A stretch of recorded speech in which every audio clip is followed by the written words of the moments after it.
Welcome, everyone, to a special deep dive, one we've put together just for you, our Before AGI podcast community. Today, we're really digging into something pretty groundbreaking from Google DeepMind, Genie 3. That's right. And, this isn't just some minor update. We're talking about a potentially huge step towards, well, truly interactive worlds generated by AI. So our mission today is to unpack what it can do, its core capabilities, look at the implications, think gaming, robotics, but also, understand the limitations right now. And critically, what does this all mean for the path to AGI? Exactly. And just so you know where we're coming from, our insights are pulled straight from the source.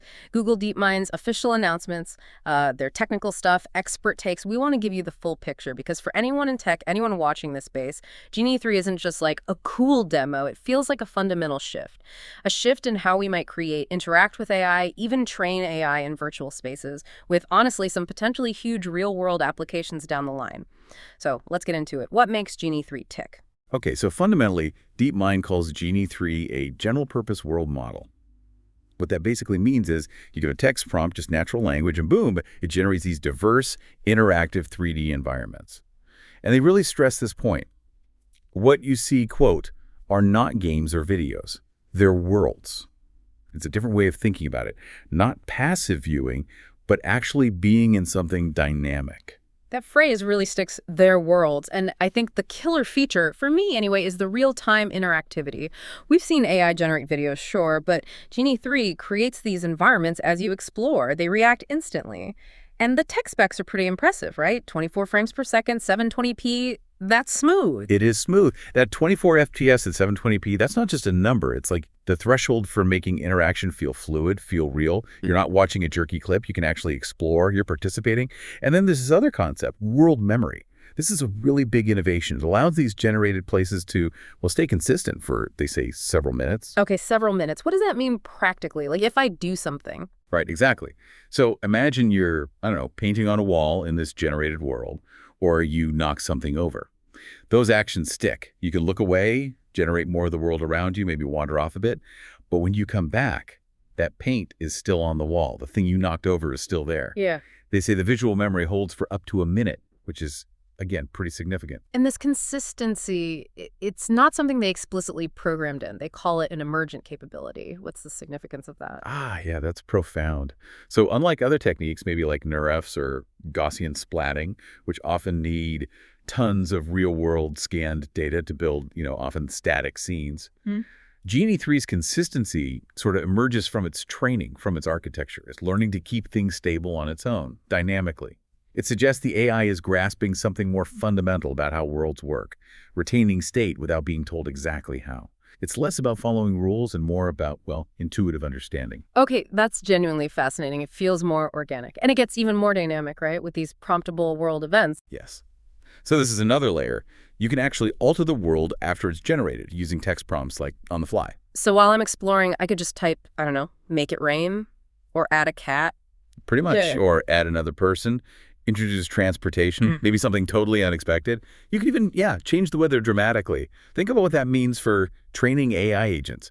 You can run endless what-if scenarios. That seems massive for agent learning. You could throw anything at an AI to see how it reacts. A sudden obstacle, a crowd, just prompt it in. Exactly. It lets you test adaptability in ways that were just impossible before. And related to that dynamic nature is how it handles physics. It seems to have this, quote, deep understanding of intuitive physics. Intuitive physics.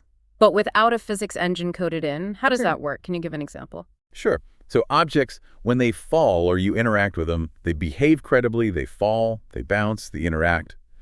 But there's no separate physics simulation running the show. It seems to have learned these physical principles from all the video data it was trained on. We've seen examples like generating water that splashes onto a sidewalk and leaves wet spots that persist for a bit. That kind of coherence is really impressive when it's emerging from the model itself. Okay, that makes sense. It's learning the rules from observation, not calculation. Now, to really appreciate Genie 3, maybe we should quickly look back. This didn't just appear out of nowhere, right? DeepMind's been working on simulations for ages. Oh, absolutely. Over a decade of research in this area. You mentioned Genie 1 back in February 2024. Yeah. That was really just the very beginning. A germ of an idea. Like you said, those worlds were playable for maybe a second. Interesting, but very limited. Right. And then Genie 2 came along late last year, December 2024. That felt like a bigger step, taking a static image and letting you sort of wander around in a 3D version of it. A significant breakthrough, yeah. But it had its problems. We talked about object permanence issues, things popping in and out, changing weirdly, and the environments could get kind of mushy or lose detail over time. Genie 3 seems to have tackled a lot of that. And a big part of that leap comes from leveraging tech from their VO video models, VO2 and 3. Ah, the video generation model. So they're combining that visual understanding with world generation. Kind of, yeah. Think of it as taking that deep understanding of motion, physics, how things look and behave from VO, and integrating it into this interactive world model. That's how you get this real-time, more consistent experience. Okay, so that evolution makes sense. Now, let's talk about the sheer range of what Genie 3 can create. The examples are, well, kind of wild. They really are. The diversity is key. It's Yeah. not just one type of world. For instance, modeling tricky physics stuff. Yeah. Navigating, like, volcanic terrain with lava. Or that Florida pavement scene during a hurricane with waves crashing over. That shows it's grasping complex physical interactions. Yeah, and then the natural world simulations. Running by glacial lakes, swimming in these deep, dimly lit oceans with glowing jellyfish. Even a Japanese Zen garden. The detail seems incredible. And it's not limited to realism. It does animation, fiction, like that adorable, fluffy creature on a rainbow bridge, or an origami lizard.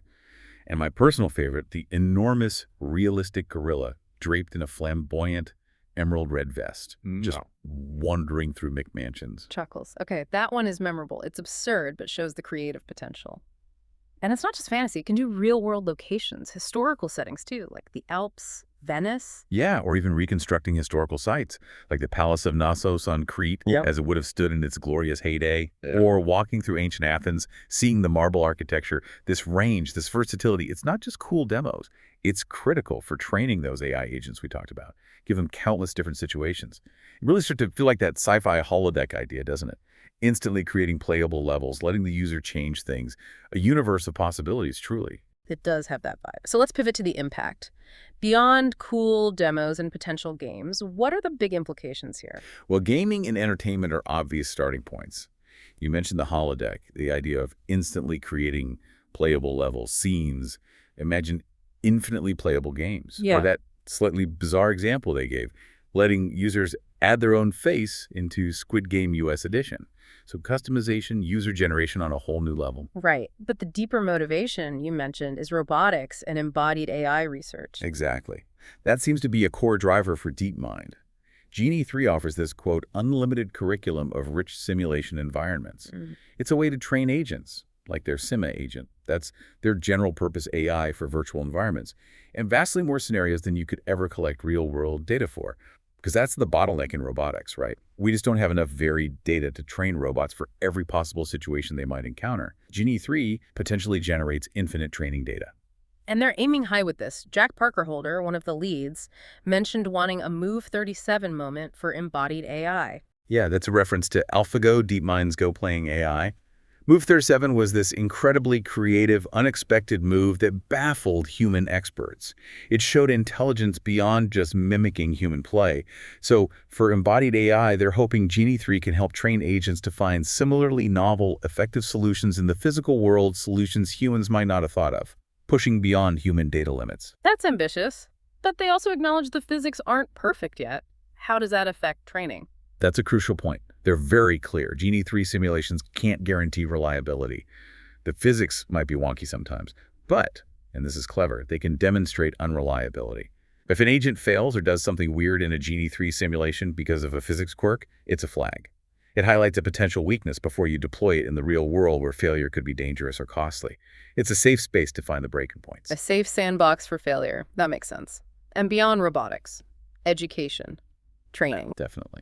Imagine virtual field trips that are truly interactive, exploring ancient Rome or the inside of a cell, or more seriously, simulating dangerous scenarios for disaster preparedness, training first responders in complex, evolving situations without real risk. Those are powerful applications. It feels like this kind of tech could ripple out into many areas, learning, maybe manufacturing simulations, agriculture, providing these adaptable virtual test beds. It really could. But let's be realistic. It's still a research preview. There are limitations we need to talk about. Right. Important to keep perspective. What are the main ones DeepMind acknowledges? Okay, so first, the action space for an agent within the world is still pretty basic. Yeah. Locomotion, simple object interactions, yes, but not like complex tasks performed by the agent itself.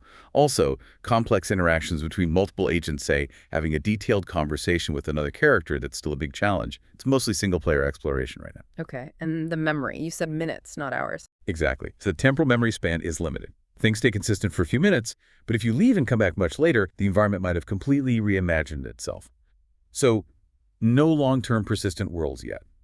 Also, it's not great at perfectly recreating specific real-world locations with geographic accuracy. It's more about generating plausible, imaginative spaces based on a description. Text rendering is another one. Clear text usually only appears if it's part of the input prompt. It doesn't just generate legible signs randomly. And the interaction duration itself is limited currently a few minutes continuously, not hours of gameplay. So powerful, but definitely still in the early stages in terms of practical long-term use. Absolutely. And DeepMind is stressing their focus on responsibility here. It's a limited research preview for a reason. They've released it to a small group academics, creators specifically to get feedback, understand the risks, the potential downsides from different perspectives. The message is very much about building this AI responsibly to benefit humanity. That controlled rollout makes sense. What about the future then? Will this eventually become widely available? They're exploring making it available to more testers. The comparison they made was to Imagen 1, their early image generator. That started limited, but now we have Imagen 4, which is public. So the suggestion is Genie 3 might follow a similar path, maybe becoming more accessible faster than we might think. You could imagine integrations with cloud platforms, game engines eventually, ways to democratize access, and obviously they'll keep working on improving memory, realism, interaction complexity.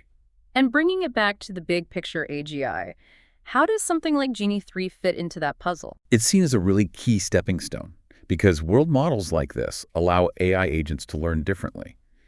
Instead of just learning from static data humans created, they learn by experiencing and acting within these dynamic simulations. They learn to predict how the world changes, how their actions cause effects.